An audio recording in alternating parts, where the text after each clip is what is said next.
Hello Rebel and welcome back to my life. I don't know if I've ever told you this, but I used to work at a book warehouse. It was a pretty big warehouse owned by a pretty big publisher. I didn't do anything special. I wasn't like in the publishing industry. People always say, yo, you were in publishing. No, I was not really. I guess I technically was, but I drove a forklift. Like, that's what I did. I was not a publishing professional. True, it might have given me a slight leg up because I also visited the people on the other side of the warehouse who were actually, like printing the books. But to say that I was like professionally trained or any kind of professional having to do with creating books at that time is just, it's not accurate. I had to learn all the stuff that I've learned about publishing after that, like kind of by myself. I learned how to use Photoshop by myself and Adobe InDesign by myself and all that stuff. But yeah, so I used to work in this book warehouse and I was the stocks officer. Sounds very official, doesn't it? Wasn't that official, wasn't that glamorous. Like I said, I drove a forklift, I moved boxes around. Those boxes had books in them. Sometimes I moved individual books without boxes. That's about as exciting as my life got. I managed the computerized inventory of the entire warehouse. And it was a pretty big warehouse. I mean, I guess we had...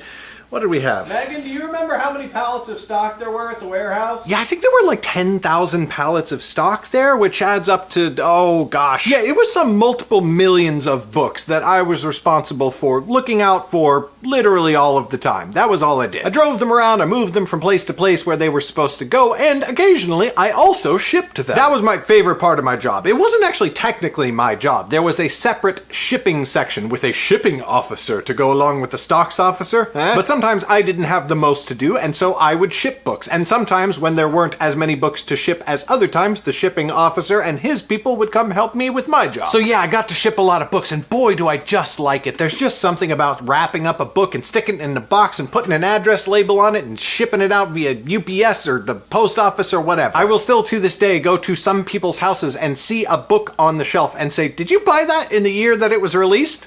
That's cool, I shipped it to you. Or I shipped it to the place that shipped it to you. Logistics it's a very complicated field. Anyway, so this has indirectly led to me being rather unique among most indie authors in that I actually keep stock of and ship my own print books. On the other side of my office, right over there, and then also down in my garage, I have boxes and boxes and boxes of my own books that I keep on hand, I sell directly on my website, and then I ship out to readers. Yes, there is a business advantage to me shipping your book to you directly, and you purchasing it from me directly.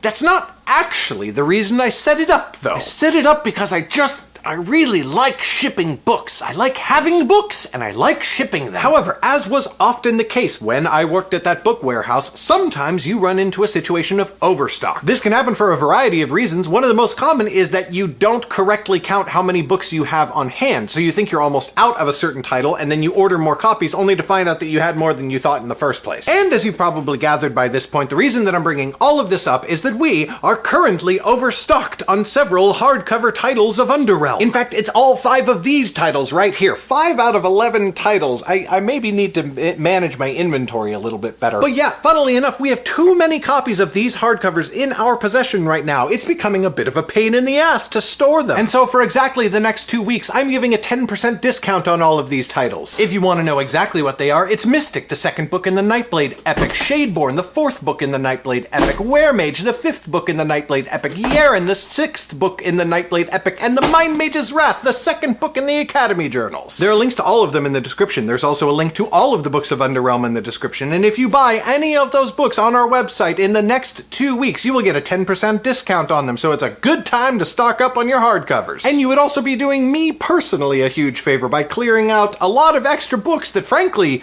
I don't really have room for. Plus, and again, let's be honest, this is the real reason I'm doing this, I would really love to ship you those books. So I've got for you today, Rebel. Hey, today we're doing a new thing. Over the years, I've received quite a few pieces of amazing and excellent fan art. I'm going to start featuring some of them in the end screen of the Friday videos. One of them's right over there. It was drawn by that ninja. I really like that ninja. You should go check out their work. And hey, if you're an artist and you've ever drawn Underrealm fan art, shoot it over to me at submit@underrealm.net. I would love to put it in one of these videos. Thank you so much for watching, Rebel. You're pretty awesome, and I'll see you next Friday.